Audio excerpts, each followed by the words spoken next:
Hope doesn't disappear all at once. It leaves quietly. One unanswered prayer, one disappointment, one more day where nothing changes. Until one morning, you realize you're no longer expecting anything good to happen. You're still praying, still showing up. But deep down, you stop believing anything will actually change. If that's where you are, stay with me, because what you've lost might not actually be hope. There's a difference between being sad and losing hope. Sadness still believes something can change. It hurts, it's heavy, it sits on your chest in the morning before you even remember why. But underneath it, there's still a thread. Still a part of you that wakes up thinking maybe today is different. Maybe something shifts. Maybe the thing you've been waiting for finally moves. Hope is that thread. And at some point, for some people, it snaps. Not dramatically. Not in a single moment you can point to. It just runs out. You stop waking up with the quiet expectation that things might be different. You stop praying with any real belief that the prayer is going somewhere. You stop making plans that require a future you're no longer sure you could trust. And the strange thing about that place, the place where hope has gone quiet, is how calm it can feel on the surface. Not peaceful, flat, like something that was supposed to be running has simply stopped. If you're in that place right now, not angry, not grieving, just empty of expectation, I want you to stay with me. Because what you've lost might not be what you think. Here's how you got here. You hoped before. Genuinely. You prayed with real expectation, believed with real conviction, held on through difficult seasons because something in you was certain that holding on was worth it. And then the thing you were holding on for didn't come. Or it came too late. Or it came differently than you needed. Or it came and then was taken away again before you could exhale. And you recalibrated. You adjusted your expectations. You told yourself you were being more mature about faith now. Less naive, more realistic.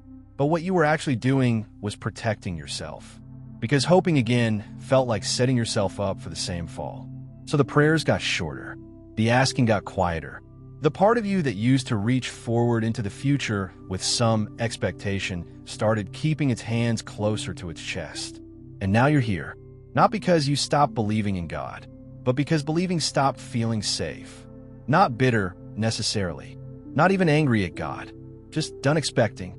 Done raising your hand for something that hasn't shown up. Done letting yourself need something you've stopped believing is coming. And the heaviest part isn't the hopelessness itself. It's the loneliness of it. Because everyone around you seems to still have the thread you lost. And you don't know how to explain that yours is gone, or whether you'd even know how to hold it again if someone handed it back. What if you've been calling the wrong thing hope? The hope you lost, the feeling of it, the warmth of it, the forward-leaning expectation that used to come naturally. That's not actually what the Bible calls hope. That's optimism. And optimism is fragile by nature. It rises and falls with circumstances. It requires enough positive evidence to sustain itself. When the evidence runs out, it runs out too. Biblical hope was never built on that. It was never a feeling that came and went depending on how your week was going.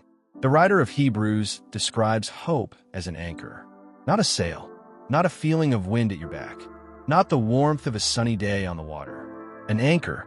And an anchor doesn't do its job based on how the boat feels during the storm. It doesn't require the passengers to sense it working. It holds regardless of the experience happening above the waterline, which means something important. You can lose the feeling of hope entirely, the optimism, the forward warmth, the sense that things will work out, and still be anchored. The anchor doesn't disappear when you stop feeling it. What you may have lost is the sensation, not the thing itself.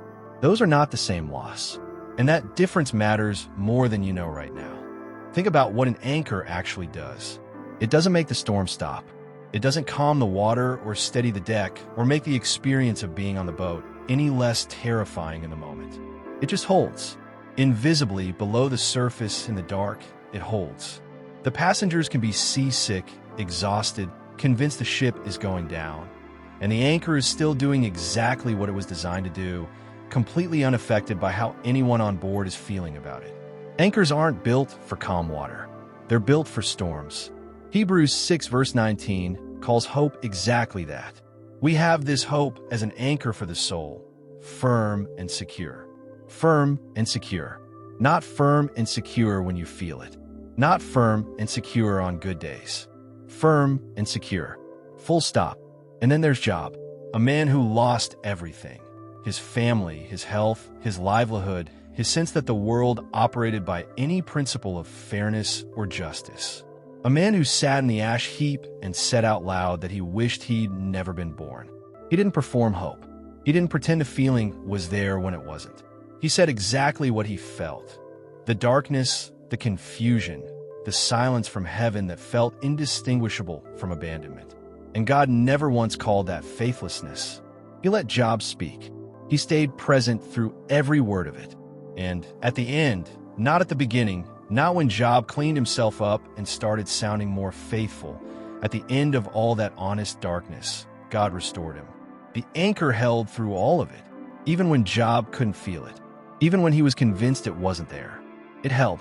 So here's the belief that's been making this harder than it needs to be. That hope is something you generate from the inside.